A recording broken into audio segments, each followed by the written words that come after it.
Thank you, Daniel. Now we come to the fun part, the part you've all been waiting for, questions and answers. We've got a microphone here, and I'll set this one up here so that you can address questions to developers. Make sure you have them on your card.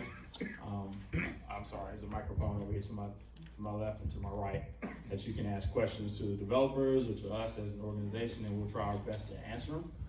For those of you, and I see some familiar faces who came to our development seminar, remember what we talked about with the Serenity Prayer, and then also remember the steps in the process and where we are. So this is an opportunity, and I see a couple of faces who were there. This is your opportunity really to step up, shine, and talk about what you want in the area, why it's important, and what you need. So we're gonna turn it over for questions, again to my left and to my right. And who wants to go first?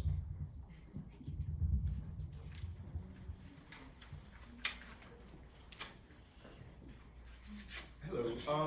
One of the things I had a question on was with the property that you're developing, the changes to the road, that inlet road, where it shifted north. Right. Is that reflected in that? Is that? Oh, go back.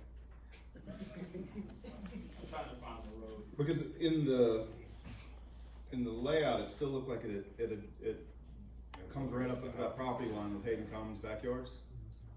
So I think there, forgive me for.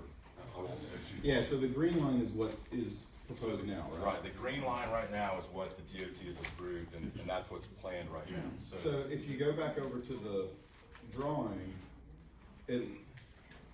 I'm having a hard time understanding where that. So there's a piece of property that's right here, if I'm not mistaken, Mr. Ellis owns that, and that's where this road backs up to. So there is a single-family home here, and I think this is a trailer right here, and he's got a garage back here. So that's what the road would abut his I see. single-family home. If you go to the drawing, just to clarify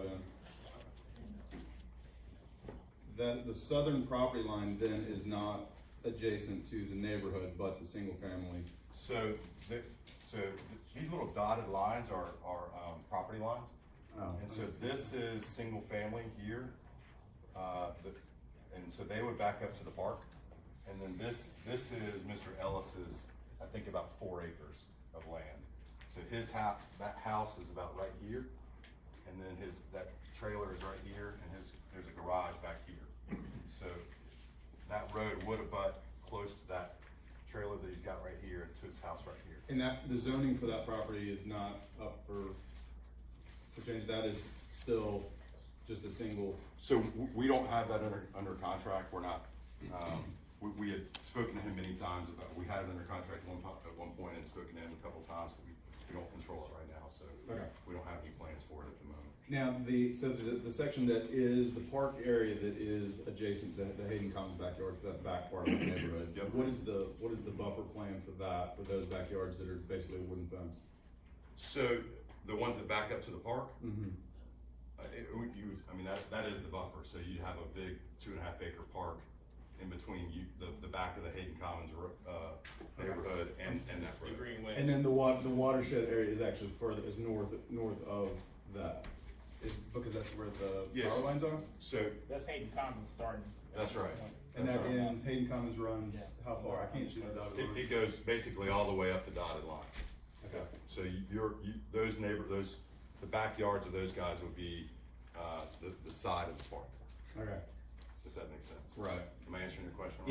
Yeah, I think you're gonna hear some feedback from those residents that are gonna be concerned with cut through, with being I mean, up like against the park. people walking through the yards. Yeah. That makes sense.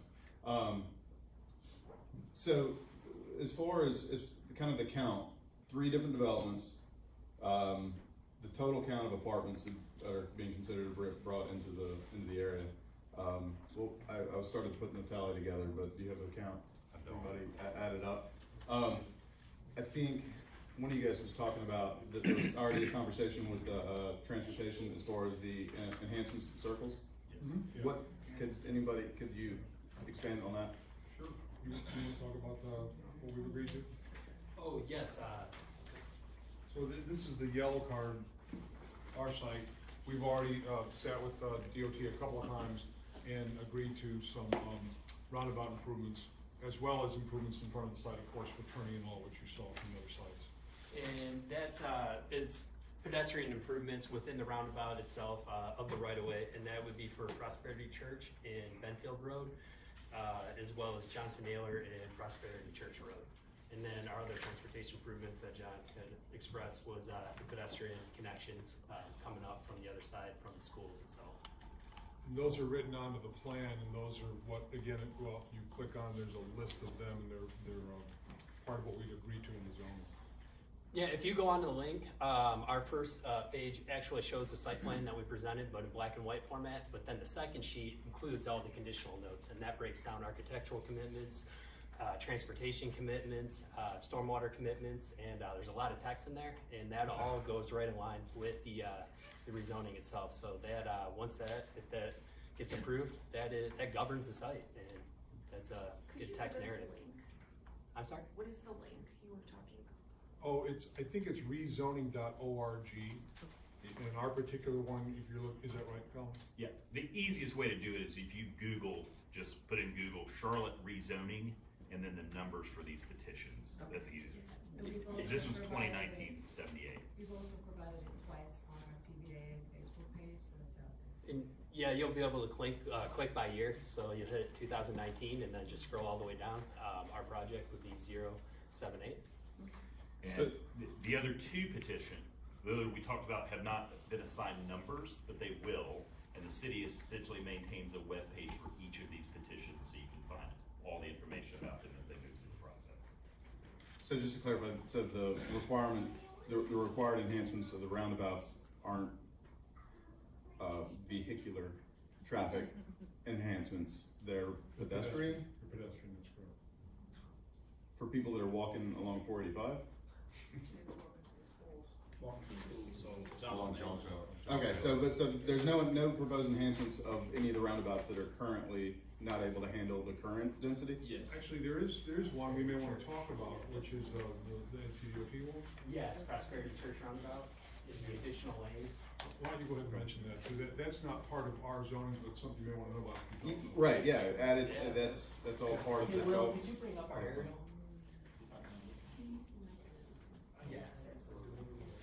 That's actually great, that's it.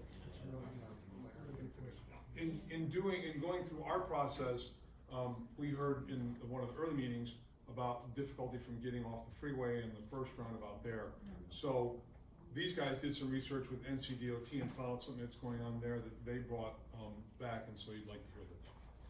Yeah, just to show you, what's been proposed, we all know that the off-ramp for exit 26, if you're coming from 77, has been an absolute nightmare. In fact, I like to do the slingshot, I like to just go down to 23, and if I don't hit if I hit green lights, I really can just keep going without stopping, which is great. But what they're doing here is gonna double lane, coming off of 485, and then they're gonna 3-lane it as it gets here to get right turn traffic, so everybody who's going south will be able to just come off and keep going, which is a problem because we're backing up at the queue. The middle lane will just be straight to keep going, parallel to 485, and then that inside lane will actually be to continue to turn and go north. So we think that will really alleviate a lot of the traffic concerns that we're seeing in the afternoons, particularly between 5 o'clock and about 5:30, 5:45 every day. So NCDOT is working on that, and I'm hoping to get notification here soon on when they'll drop a shovel. Hey, Will, I'm sorry for interrupting, but what about, so coming out of Benfield, that is a traffic disaster in the morning because of getting onto these, on a diverging diamond, so the turnabout. Yeah. Is there any chance for any improvement on that end? Because that's literally where the traffic backs up in the morning. So you're past Publix at that point. In fact, even dropping my daughter off to school, coming across and trying to make that left turn, I go down to the next community and turn in, because it's too hard to get into Eastville at that point. Yeah, no, I know exactly what you're talking about. I've got it timed down to a science. Essentially, if I don't hit that roundabout on the other side of 485 by 7 o'clock on the dot, I'm sitting. Or usually I have to come down Prosperity Church, come around by Balo and come up and hit it this way and come in. Because all the traffic that's coming from the south end, they've got first priority on the dial. So that's easier to navigate, hint, hint. As far as any improvements on that circle, I'm not aware of them at this time. I think this one is more pressing because we're getting backups in the 485, and sometimes there was one on Thursday that backed up all the way to 77. Right. Yeah. So the state DOT recognizes that there's an issue here with capacity, and they're working to fix it.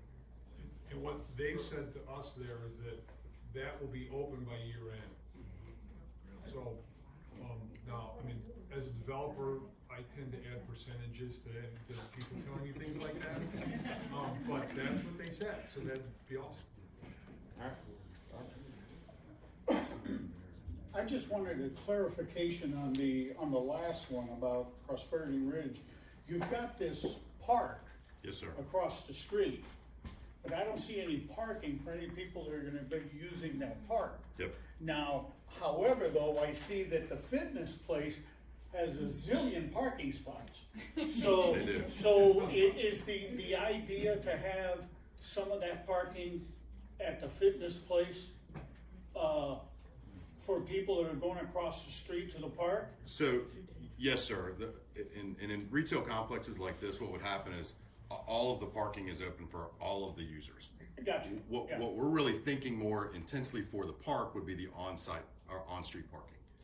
I understand, but if it turns out as good as you're hoping it will, Sure. you're gonna have more people going there than the parking spots that would be allowed on the street. So my question is, will you be putting in a crosswalk of some kind? Like at the top, you can't see it there now, but at the top parking lane, Sure. you could put a crosswalk with a push button. Right. So that people could because the biggest problem we're having in all the traffic is all the people that say, I live here and I go first. You know, you've got a lot of civilians that are driving, 35, 40, and then you got the idiots that have to do it at 70, 75 miles an hour. Right. Because that's probably part of the problem we're having from the south side on Benfield. Because they see the traffic and they just floor it to go across 485, which frightens everybody thinking, oh my God, I can't go. So with all that speeding going on, I think you need a really good established crosswalk. Right. That makes perfect sense. I just thought that it was something missing in the presentation. I wanna make sure. I think it's a great suggestion. And those are things we have to talk to with the city if, they have to approve those things, but I love that idea. I think that's And a the great second idea. thing you said, I don't wanna take up too many questions, but you mentioned the townhouses, the 68 townhouses. Yes, sir. You did not state if they would be rental or for sale. For sale. Cool, thanks. Yes, sir. Okay, I have a question for John, well, for both developers, this gentleman here and then the Prosperity Ridge site. One of the things this area has asked for is a library or a bookstore. And that comes back repeatedly, and we have all these schools, right? And now you're gonna put daycare on the sites, but we don't have any libraries. So I was wondering, like, where it is downtown, there's a library underneath retail space in the center of the city. When they located the library in the center of the city, they put it ground level. So I'm looking at this hotel, and I'm wondering if there's a space in here under the hotel or associated with the hotel. And I'm not a developer, but you have a hotel space, and that's public space. Well, public library is a public space too. So maybe there be an institutional use or a commercial use for a bookstore or a library here. That's one of the thoughts I had. And then on the other one, number K on John Snail Road, I was wondering if maybe that could be some sort of bookstore or library use. Again, where people come in from the schools and do something there. So I know this is a great desire on the part of the people who live here and their readers. So, I think it would be nice if somebody could come in with that kind of news. Hey, Robin, that's a great question. I'm glad you asked. We, the PBAA, actually have a standing library. I told you like microphone ain't going loud. We in the PBAA have a standing library committee, and we are currently talking with the retail people as well as the CEO and our county commission representative Elaine Powell and county commission representative District 6 Susan Harden. So we are actively discussing library. Just give you a quick update on where that is. The funding for 2020 has already been set, so we missed that cut. The good news is that we're in the top 3 of library projects for the library system. So the county is actively looking for a library in the PVAA area specifically, with the changes that are going on to the University Regional Library. So right now we're in the process of looking for a temporary location, establish a beachhead to kind of put some services in, figure out what's gonna work and what's not gonna work. And then through the course of this development, we hope that the library will be able to find a deal somewhere to do a building, whether they build and own or lease, and hopefully get that in time to be funded by the next bond issue, which will be 2021, or the next capital budget, which would be 2025. Let me say something on that, Will. The reason I showed a hotel on the site up against Interstate 485 is I couldn't for the life of me think of anybody that want to put anything else on that site. A hotel is, you know, 1 night, 2 nights, and people can live with that, but permanent residents, no. But I'm not sure what a library would like there, but I'd be happy to work something out for a library. Any use, we haven't dedicated that to anybody yet, and any use at all for that piece on the corner there would suit me just fine. You're talking about that piece right across from Public, sort of? The Yeah, little piece, my that piece is 1 acre or Benfield something? Road at 485. Across from the church. Yeah, across from the church. That piece, the 5.78 acres. Part of that is condos, and the piece right up against the entrance ramp to 485, I show a hotel there only because I can't think for the life of me of anybody else that would want that piece of the property. I know I can't put residential there, and But you did mention originally that you didn't have anything going on to that piece above it with the 1 acre, 1 point. that's exactly right.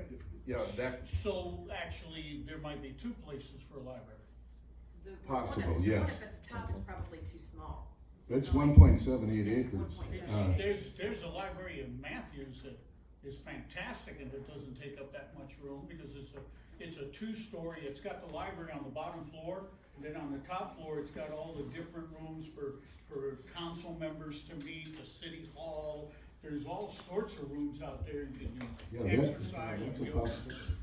Yeah, I mean, we could explore it. John has expressed some interest, so maybe that's something that we propose to our library folks. Amen to that. Well, my first question just got answered about that hotel. I was wondering if you had explored any other options for it. Get closer to the mic. Oh, I'm sorry. I did want to make a quick comment as far as my house backs right up to that property that you're planning on building the condos on. You mentioned that we won't be able to see it, and that's only true for 6 months out of the year. When it's cold outside, all those trees lose their leaves. A lot of them are deciduous. I can see that traffic. But there's an awful lot of growth under it too. You're not wrong, but I can see that traffic. You're not the clear as property day. that has the shed on my property, is it?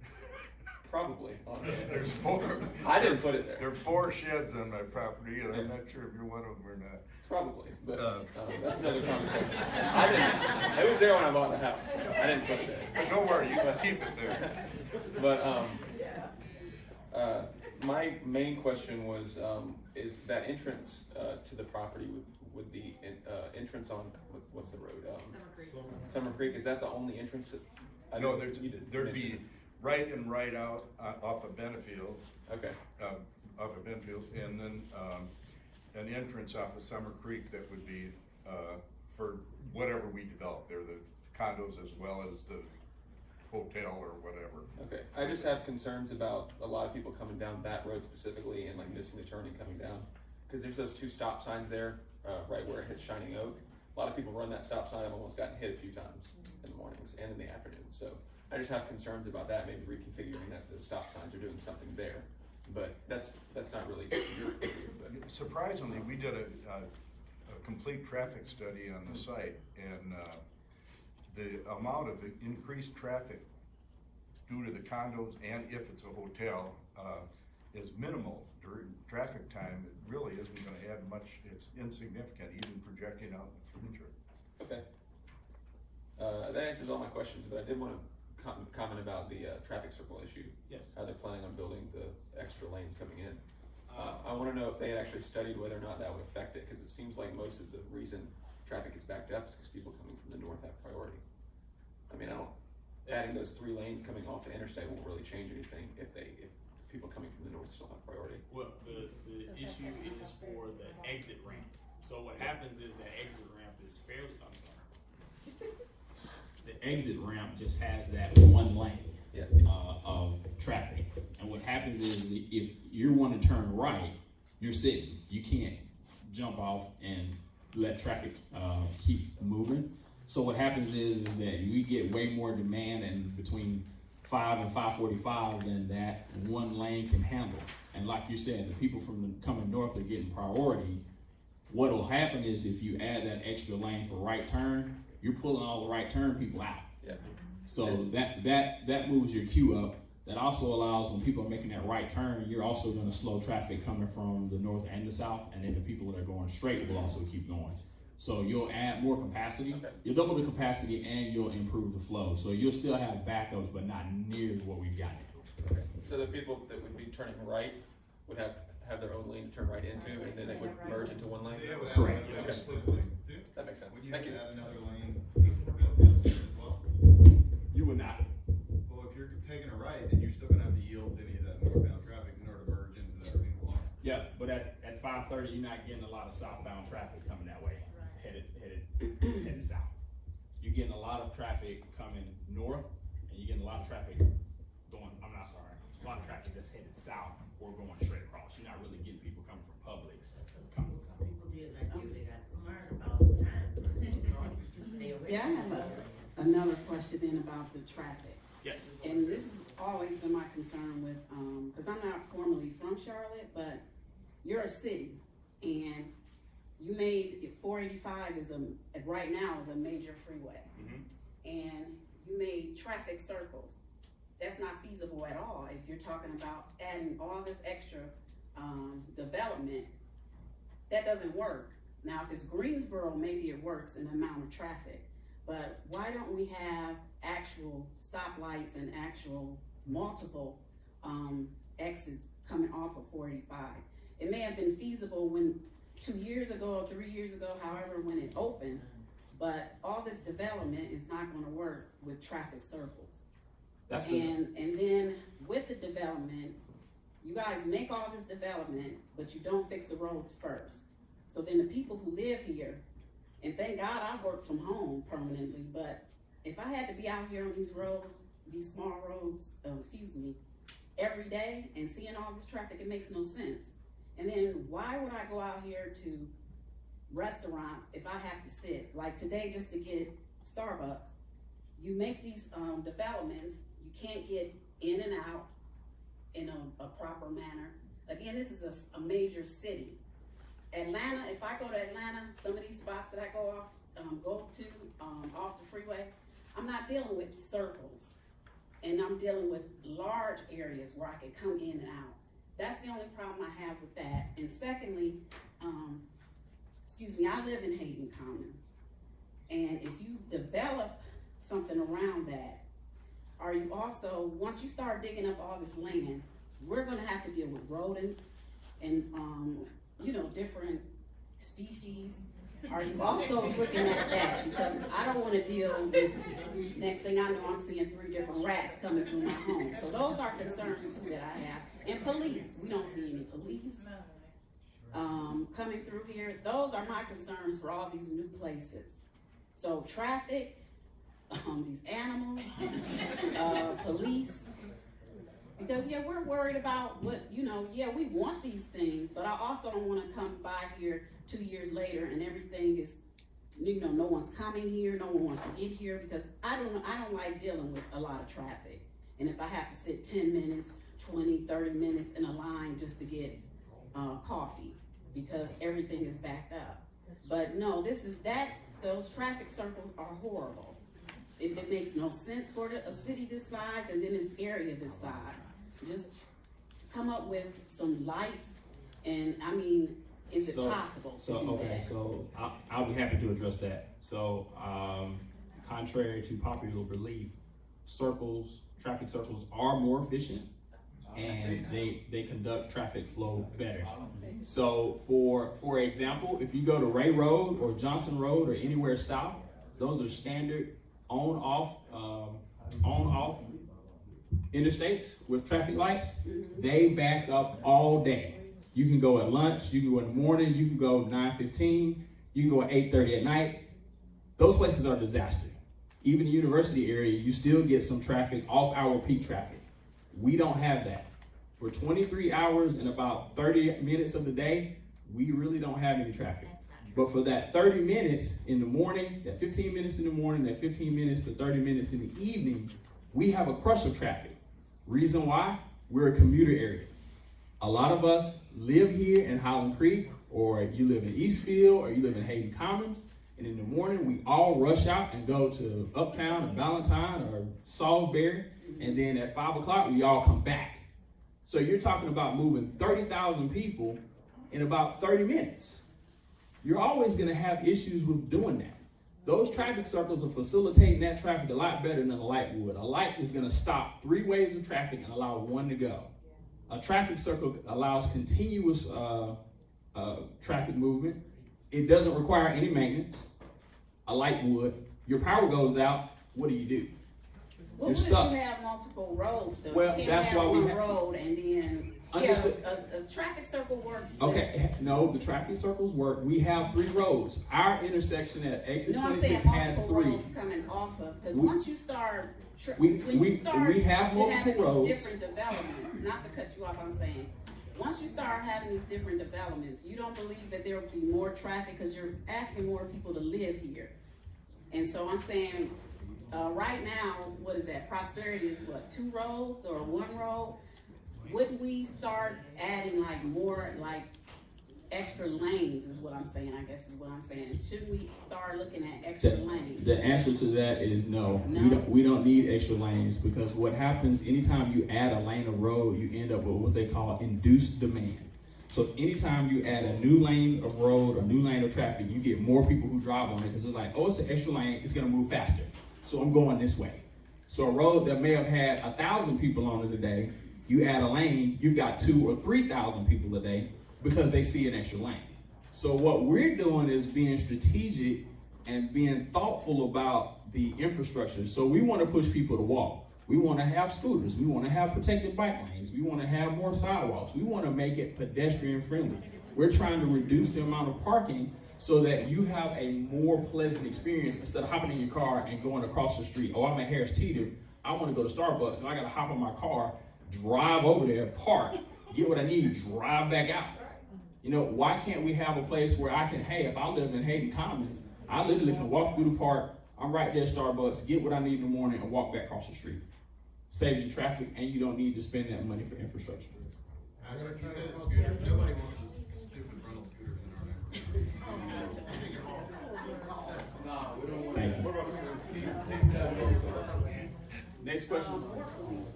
Yeah, we need more police officers, at least to see a police. Hey, so this question is for zoning 2019-78.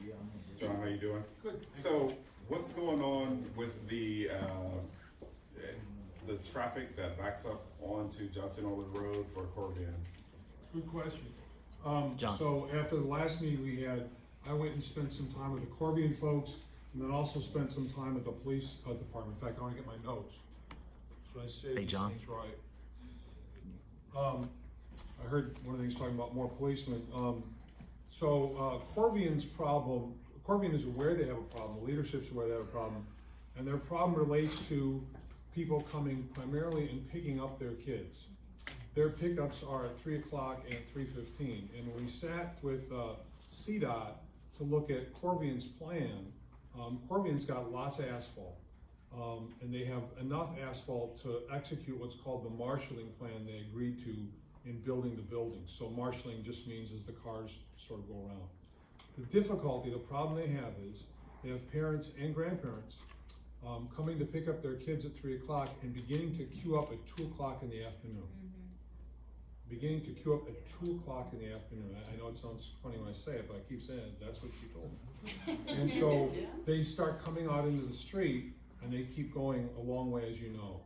And they have sort of till they're blue in the face, they have said to the parents, you can't do that, please don't do that, that's a problem for the community. And folks are doing it, and they're parking, of course, in that street, and it's illegal.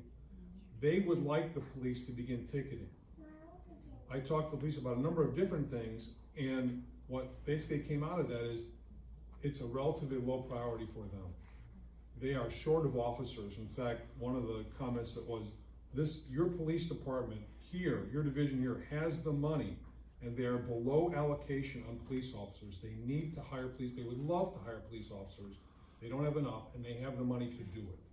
So that's an important thing for you all to hear. And secondly, Corvian would like the support. They would love to have the support of somebody talking to the police department saying, please go out there and write a half dozen tickets on the first day of school so that it stops. And I think the first day of school is sometime this week for them. I wrote it down there somewhere. So they get it. They would love for that to happen. But once it starts at 3 o'clock and the other one's at 3 and one's at 3:15, the upper and the lower school, then it begins to move just fine. And she thinks she can get all of her people through fine. But the problem is the queuing up as early as it is. They would like them to be queuing up 15 minutes ahead of time. They're trying to, their parents, she said fights in line of parents. So they get it. And they want to help, and that's what I learned in that process. Yeah, and I just want to add that Charlotte is a city of about 850,000 people, and traditionally the police force has usually been right about 2,000 sworn officers. Last time I checked, we're down to about 1,800, and we're probably going to lose several hundred more over the coming years due to retirement and attrition. So there is a real need for more police. So to answer that comment, yes, you probably aren't seeing very much in the way of police presence, and ticketing is not a high priority for them just because they don't have manpower. Yeah, I think we're scheduled to lose about 500 police officers over the next few years due to retirement, and we are way under as far as staffing is concerned. There's a couple of reasons. We don't pay enough is part of it, and the benefits package is not as good as it should be. So you're correct, we have right at 1,800, 2,000 police officers for our 800,000 to 1 million people in Charlotte. So New York City is considered one of the safest large cities in the country. They have 8 million people. Let's say we have 1, they have 8. We have 2,000 police officers. If you did basic math, you would say if they had the same per capita as us, they would have 16,000 police officers. But in fact, they have 40,000 police officers, right? So they have more than 2 times as many. It's really about compensation and a few other things as well, because officers can go somewhere else and make more money and have to be policing a smaller area, right? So that's a big issue. But I did want to comment on Mr. Wagner's project. That sounds like an awesome project, actually, right? Somebody did ask how many apartments was it total that they were talking about. It's about 740, something like that. That's a lot. That's a lot of apartments, and I think we've got more than our fair share of apartments in this area already. I don't know what the highest and best use is for all of this land, right? I definitely like his project. Can you help me with the planning commission? Well, if I get on city board, city council, I will. I like that project. The other ones, they're okay. The other ones are okay. But yours is awesome, right? I put a lot of thought into it. And Yeah. I've done a lot of work on it already. I hope we can get it approved. We can tell. So there's a bunch of people running. I'm one of them. If I get the nod and I get on the seat, I could totally support yours, and we could work on the other ones. Thank you. Hi, they sound wonderful. We're very excited about this, especially the last 2 that includes more of the community being able to go and enjoy the properties. Hopefully the first gentleman who spoke too, you can do more like shops and restaurants too, hopefully. But the park, will there be walking paths also and places for people to sit, maybe in the shade and just relax and enjoy? So we would love to work with the park system to understand what the community wants and what they can provide. Fountain. I'm sorry? Fountain. A fountain. The two ponds will probably have some sort of feature in there, but we'd love to understand what you guys would like to see there. And unfortunately, as I understand it, capital from a park standpoint is few and far. It's hard to find, but if we can donate the land to them, hopefully they can spend some money on providing some additional amenities inside the park that the community wants. Okay, wonderful. And also with the last two gentlemen, it sounds wonderful. Like cute, quaint shops and restaurants with outdoor seating, walking areas where people watch, and like you mentioned fountain in the lakes, that's wonderful, but also a fountain, the larger fountains that people can go and walk around and just cute, a place where people want to go and Right. and gather and like I said, the outdoor cafes, it's just wonderful. We would love something like that around here. And not fast foods, and not big chain restaurants, but more mom and pop restaurants. Let me make sure I've addressed everything here. But the cute smaller shops, like you mentioned, too. So that would be fantastic in this area. Thank you. And just to let you know, we're working on a partnership with the city to open a small parklet. So it'll be roughly about an acre and a half. That will be at the corner of Johnson, Ayler, and Benfield. So if you know where the Balo is, it's being turned into a movie theater. That will be a park area. So we'll have a little pump handle fountains, shade sails, amphitheater, and then some electric and plug-ins so that you could have, small gatherings. I won't say a concert, but you can plug stuff in. There'll be a container to put games and chairs. So we're working on that, and hopefully it will be open in November. So if November comes and it's not open, please don't get on Facebook and make fun of me. But we're pushing that, and we hope to have an opening here in November. Great. Well, thank you to the developers and everybody else who's volunteered to make this happen. Thank you. It's almost a piggyback off of what she said. So the two developers that are considering retail in their plan, I know, from a business perspective, you have to get some people in early to kind of make it feasible and make it financially able. But what plans are you putting in place, since we are a community and we're trying to build a community where people live and work, to ensure that there's going to be office space available and retail available for local people to be able to get in on as you're going through the plan, and once you're established, to be able to open up the little mom and pop type shops and things like that. Sure. And I'll speak to that. Mainly what my business is retail. So we do developments all across the Carolinas, and the mom and pop part is critical for any retail establishment. If you just have a bunch of kind of national retailers, I think you guys have seen lately in the news, a lot of those national retailers are going out of business. They don't manage as well as a mom and pop does. If you own that store, you manage it like it's your life, because it is your life. So a lot of developers like us that are retail driven, we focus on who are those local folks that really kind of provide a community within the retail center. And typically those mom and pops are really the folks that step up and they kind of become the mayor of the retail area, if that makes sense. And I think that's where the community involvement comes. So, if you're a business owner, for example, and you've got a shop or an office or something like that, you have personal buy-in to what's going on in that center. So, we love to have as many mom and pops as we can, or local business owners as we can, because they give us the best feedback. Hey, we don't have enough parking for the park, for example, or we, whatever the scenario is, we need to add security here, or we don't see any police presence, and that kind of feedback. That's exactly what we need to be able to get back, and we don't get that from customers typically. We get that from the business owners who have relationships with their customers. So I would encourage anybody that's interested. We'd love to chat with anybody. We have a lot of space to fill up and still have a ton of space available. So if people are interested, things, again, neighborhood services is really what we're after. So small restaurants, shops, retail, any kind of retail use, we'd love to hear from you. Can I ask some questions? Yes, thank you. I hope you guys, good. I wanted to thank the developers. Looks like you've put some good thought into it.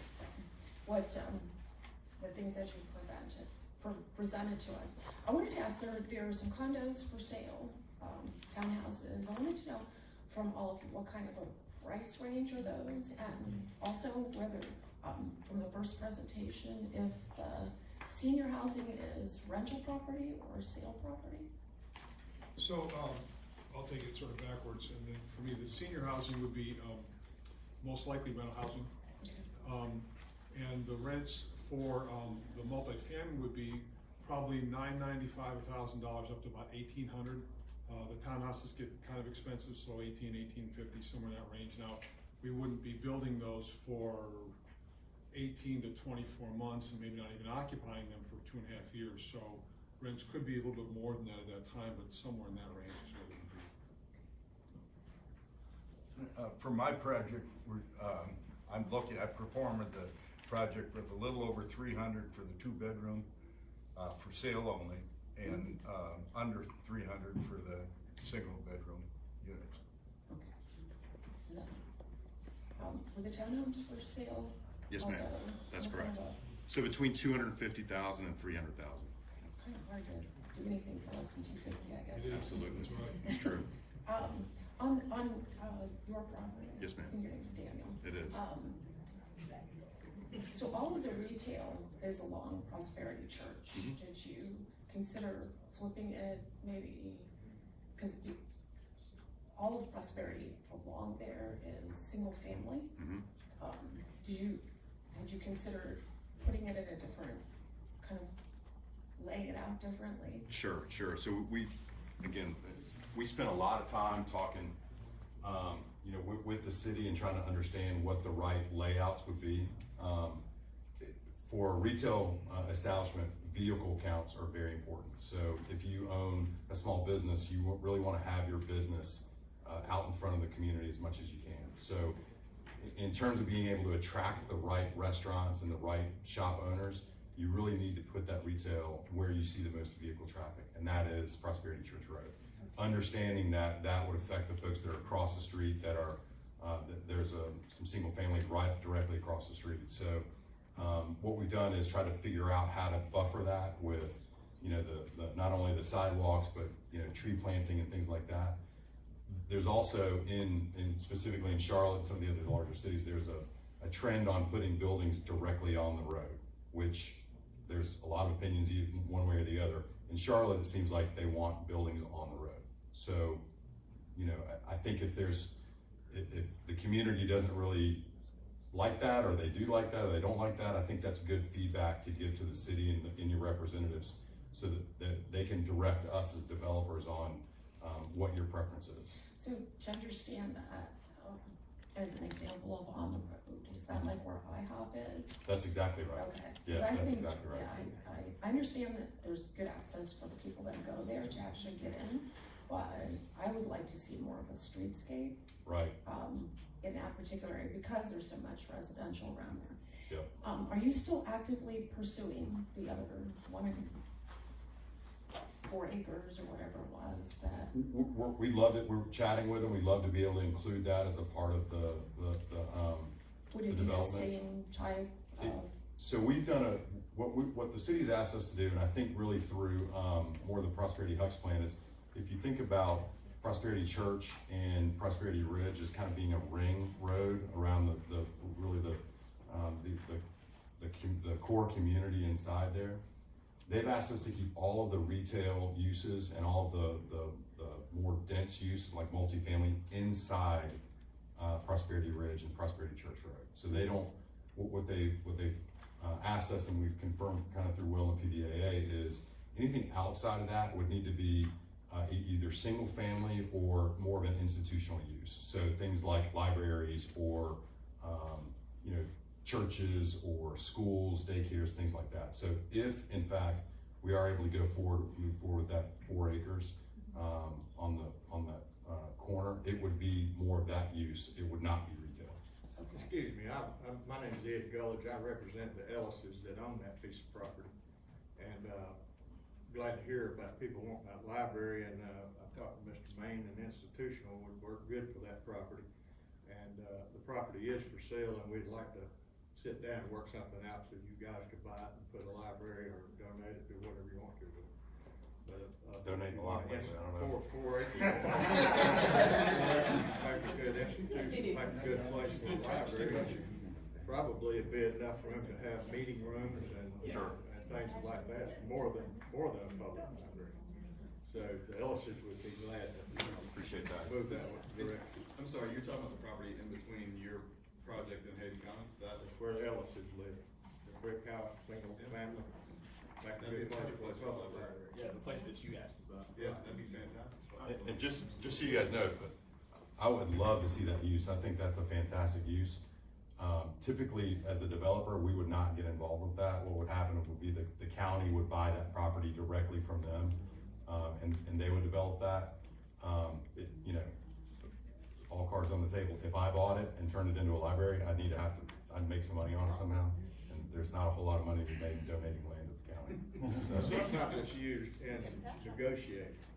Sure. To get your density for your apartments and things like that. You're absolutely right, and so I think our community amenity, we really focus on is the park. But I think that's a great piece of property. I think it's, I think the challenge there is that it does back up to some neighborhood, some established neighborhood homes. I think you have to be sensitive to what goes on that piece of land. So, it's a more difficult area for us to figure out what is the right use there that makes everybody happy and frankly, develops a profit. So we've had long conversations and we love that piece, and we'd love to be able to figure out what the right use is. But if that's a public library, we would fully support that. So if we can help in any way, it will, as you guys have those conversations with the county and trying to figure out how the traffic works and what the entrances to that parcel would be, we're happy to help out. All right, the person is developing the senior housing. Okay, right. Senior housing, they're for sale, am I correct? No, we would sell the land to a senior housing developer, most likely be rental, so I'm not a senior housing developer. And so I would not build the senior housing, but without getting too deeply in, there are 3 or 4 models of senior housing, if you will. One is you can just rent it, it's 55 and over, etc. All the way to you can own a condominium in a senior housing development. And then there's things in between that provide lots of services and less services depending. Most senior developments are some form of rental and not an ownership set of circumstances. So it would most likely be rental. Well, we have one area here, right over, what is that, Prosperity? Is someone talking to the mic so everybody can hear what's going on? The one further. The roundabout is going to be on Prosperity Church Road, right down the street here. Prosperity. That's an adult community, and that's something that we're missing here. We've got one, and it's consumed, and it's an adult community. It's not a senior community, although they're nearing and possibly are seniors, but the grandchildren go home. They don't stick around. They don't share the community room. They're not in the fitness room. They're not in all these other places, but they're welcome to come and visit. But then they gotta go home. And that's what seniors need around here, because I'm approaching that area, okay? And I'm sure there's some others here who are also approaching that, and we'd like to have that kind of living. Okay, because I moved away from the city out here because there were farms, goats. There was a beautiful red heifer that lived over on Brown Road. And I'd like to have some of that peace and quiet, not with a bunch of I love children. I don't know. I'm not gonna step too deeply into that. But I will say, we agree, I know a little bit more about seniors than maybe the average bear, because my mother's 82, I'm now 57, I spent a great deal of time with my mother going through places in South Charlotte last year. So seniors means 55 and over. I know everybody, whoa, wait a second, right? Seniors means 55 and over, the capital S when we build apartments. So as an apartment developer, I can't say this is the adult building, okay? I'm not allowed to do that, I don't do that, right? It would have to be a seniors development. That said, because of the townhouse product that we build, our average age in our developments tends to be in 37, 38 years old. And we do get a number of people that are in their 60s living in townhouses that we rent because they like that style of living, but they don't want to be in a senior's place. The part that we would do as seniors would be a senior's place. The average, even though they build 55 plus, the average age in a senior's place these days is 72 in the new move-ins. Just because you're kind of interested, there's also young and old seniors now. Young seniors are considered to be 60 to 80, and old seniors are considered to be older than 80. In all likelihood, given the folks we're talking to, it would be a 60 to 80 sort of situation, an average of 72, and it would be a rental set of circumstances. You just put me into the old senior. I didn't, the demographers did. That's why your office is only 16 steps. So I have a question for Daniel. Yes, sir.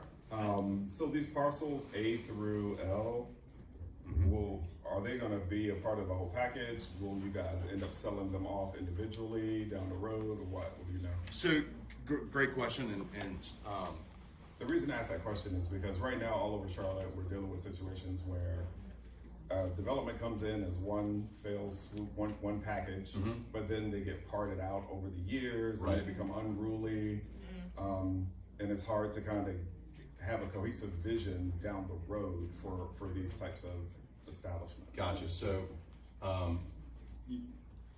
in terms of design, I want to understand your question. You're talking about like what gets built there and what it looks like, and then how that progresses later on down the road? Yeah, like 5 years from now, will parcel A be owned by me, and parcel B is owned by this guy, and then I move to Los Angeles, right? And I just don't take care of it, right? And it's I a hear mess. You. Okay, I got it. And then residents are calling me from also the council saying, "What's going on with this piece of property?" Right?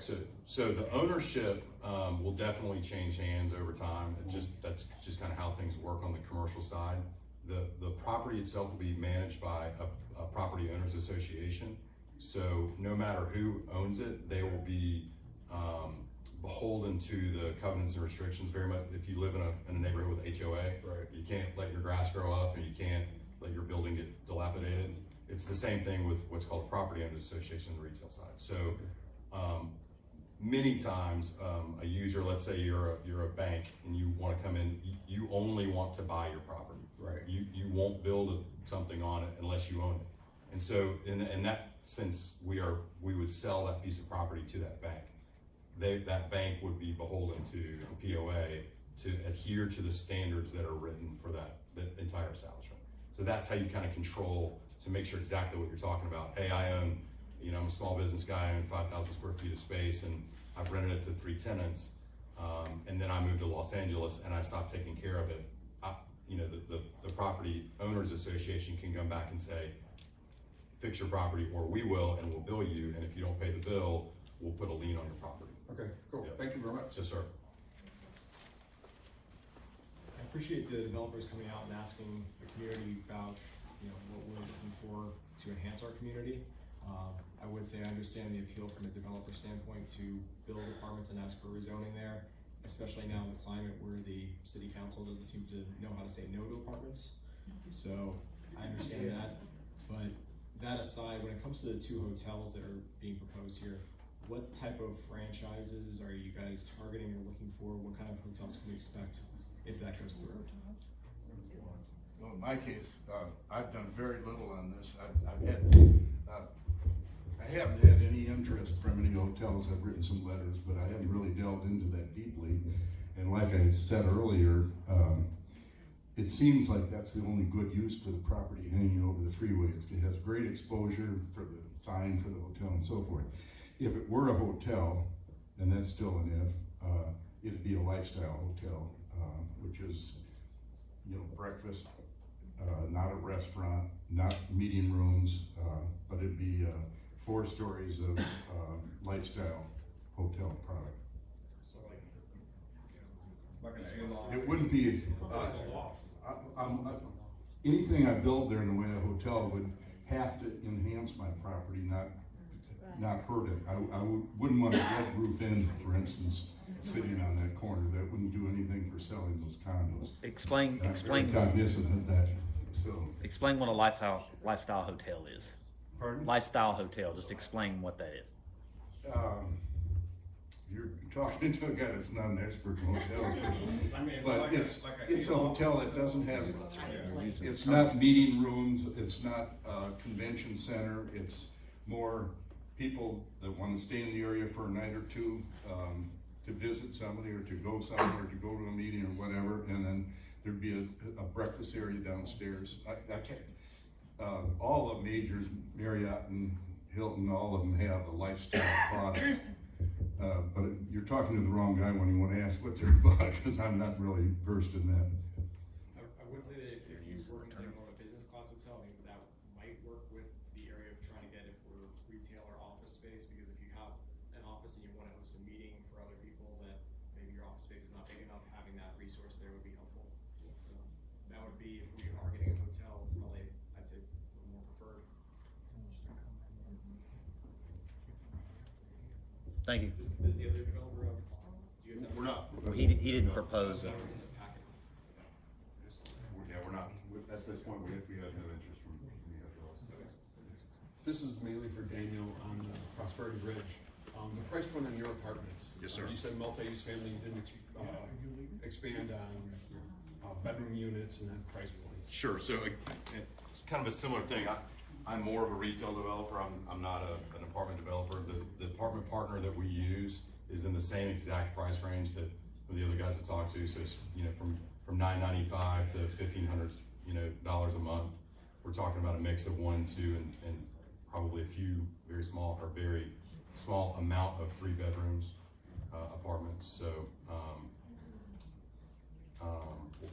what was your other question?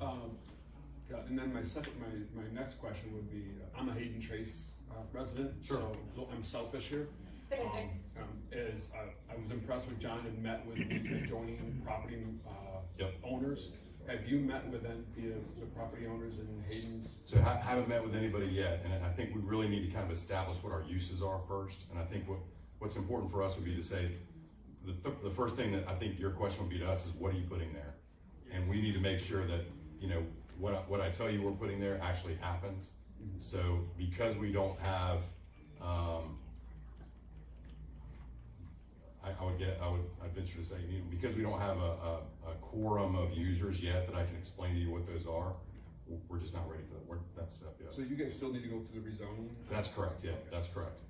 So I would expect or hope that as you start getting close to the rezoning, 100%. the approvals, that, you ask for us to sit down, because my concern is I'm not an adjoining property member to that park, Yep. but I'm close. Yep. So my concern is walkthroughs, right? Sure. We have a certain level of crime in the area that I think if anybody's, around here knows that we get a fair amount of break-ins on cars on a regular basis, and that's my concern is now we've got more apartments, more retail, and then my third question is on the retail that's gonna happen at that facility. Are you guys gonna be looking at setting up guidelines to really hide the infrastructure, the dumpsters, things like that, right? To kind of make it, so we don't see it from the street, if we're gonna do street, adjacent buildings. Sure. I don't wanna be driving by it and looking at the dumpster. Totally I think understand. everybody else does. Absolutely. No, I agree with you 100%. As a resident of a development that we did, I feel the same way you do. I don't want to see dumpsters. I don't want to see trash cans out of the back of places. So, frankly, these days you can't build that. Cities won't allow you to do that. So, not only is it the right thing to do, you can't build it. And I hope you signed in so we can make sure we reach out to you when Daniel gets ready. We did, and again, the 3 developers, I know you've been thanked, but thank you again. You bet.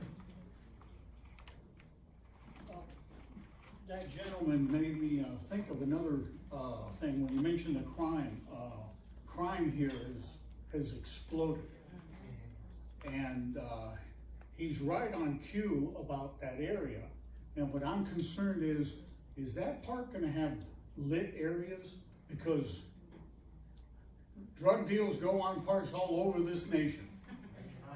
And we need lighting, we want it really well lit so that those type of rats don't gather up, okay? I mean, hey, I own property here, I don't want it to go down, but it seems like there's always a group of people that do that, chip away at our property values. Sure.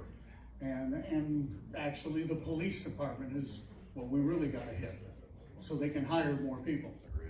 But yeah, all of this has to be really adequate lighting, or else forget it. Because if you ever get on the ring and you look at where all the crime is, south of 485, you can't even see houses. There's so many tags of assaults and this and that and break-ins. Go for it. Thanks. Thank you, Robert. That's a great question, a great comment.